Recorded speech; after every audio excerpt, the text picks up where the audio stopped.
we'll title this one the Great Norton Rooting Episode. These Cynthiana Norton vines are notorious for being hard to root and hard to propagate. I read all kind of things online about people putting them in coolers but having them on heat so that the roots are certain percent. I've been rooting these for a while, and in some years I have a lot better success than others. And I guess if I was a true scientist, I would make notes of all that. But I'm not, and I didn't. But I'll take you along on this journey to show you what I did. If you can replicate it, great. Maybe it was just the stars were lined up right for this year. I don't know. But I'm collecting my signs here, and i.e. trimming my vines at the same time. And I do that every year. And it's just a side product is, these vines. And I'm checking them to make sure they're green, make sure they look healthy. I'll do several of these, maybe 20. And on other videos, I've showed you how I prep them for going into the refrigerator so they can, sleep until it's time to actually start propagating them. But the short version is I take them and put them in uniform lengths, wrap them with paraffin tape so they don't dry out, put them in a Ziploc bag, and throw them in the refrigerator. And that works the best for me. I did want to show you my vines after I got them trimmed, and these are trimmed a little long, and I get that. I have better luck with my Norton Cynthianas with a little bit longer shoot, because sometimes that first one, the closest one, doesn't come out for me, and I'm continuously hoping for a backup. Anyway, let's begin this journey into propagating Norton Cynthiana. Let's begin in the beginning. I got these signs or cuttings out of the refrigerator. You can see how I've done that. I've wrapped them, put a paper towel around the bottom. It's a little damp so the ends don't dry out. And I wrapped the tops of them with the paraffin tape. And I'll leave that on there even after we, put them in the hormone and get them, planted in the dirt. I find it's better because the tops don't dry out. But anyway, here I am. I've taken them out of the bag. I'm going to take my cutters and probably make a cut on the bottom, but then start scraping it. And I didn't always do this, and I think this has been a deal. It helps them, maybe the words calcify, I don't know. But that bottom node, I'll sever that, scrape it off, whatever words you want to use, and then I'll make some other scrape marks on it. I'm getting down to the cambium layer, that bright green. I'm exposing it, not all the way around, but just scratch marks. And then when you put it in the hormone, in this case, the dip and grow, it penetrates and it just doesn't sit on the surface of the bark. So I think personally that makes a tremendous difference as opposed to just, the stuff I've used in the old days, like the powders and that type of thing. I do let them dry just a little bit. You can see here I've dipped it and then I've set them aside. So I do let them dry. I got everybody with a hormone, and then we'll start going to dirt. I did want to quick show you this dip and grow. It's kind of new to me. In the old days, I'd have just, unscrewed the top off the powder and started sticking sticks in it and, to get the hormone on them. So this is a little bit more intricate or involved than that. The farm manager's doing the mixing for me, and it's kind of two-part. You put in how much of the hormone you need, and then you add water to bring it into the right solution, the right percentage. It's the variable is the water, not the hormone. And you can mix this stuff, a little hot or a little cold or a little this, ever what your desire is. Hey, real quick, I wanted to do a little, follow up on these grapes.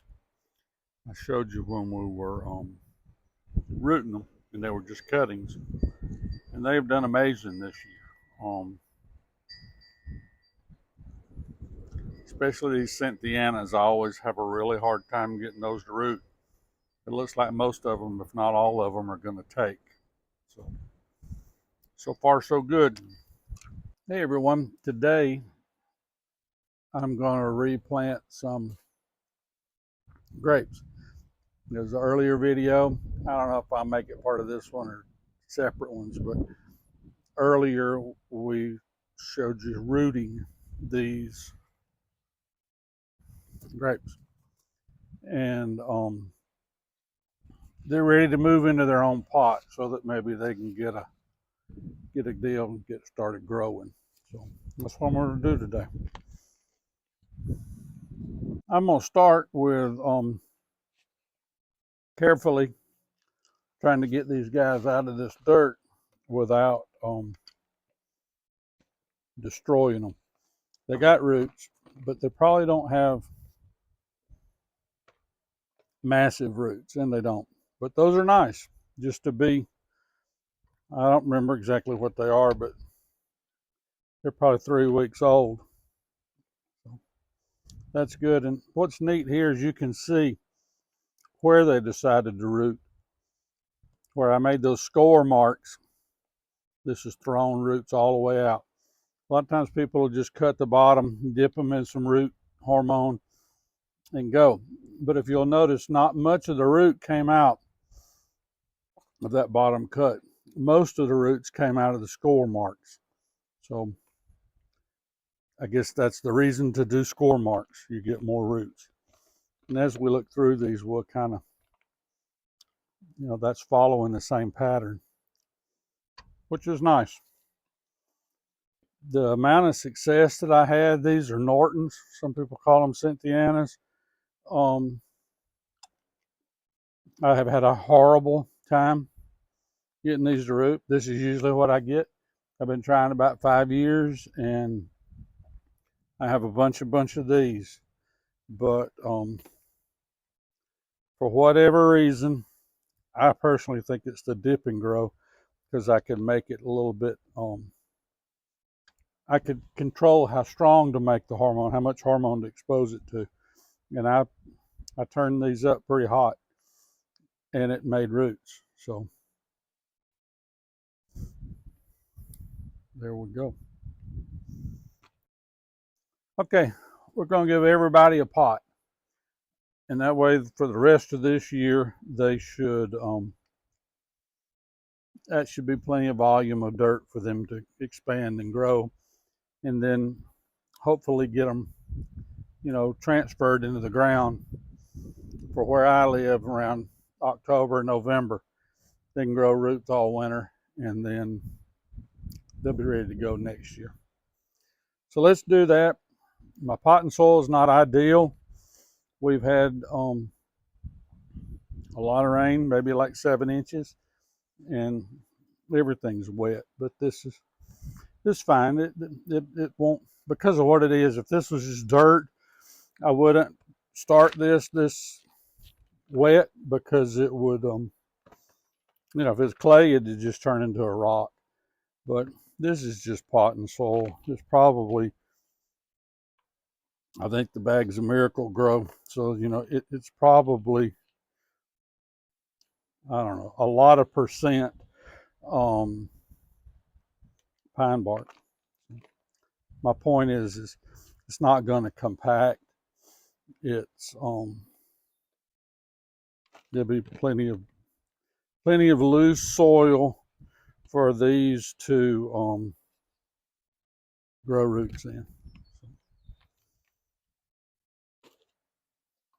Now, I've had folks ask me why go to the trouble to do this, because you can tell just from watching these videos, it's not strenuous work, obviously, but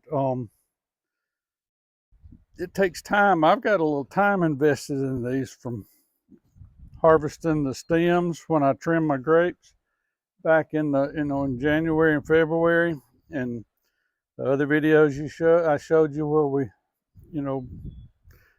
got the started trying to root them, and now just repotting them. And yeah, it'd be a whole lot easier just to,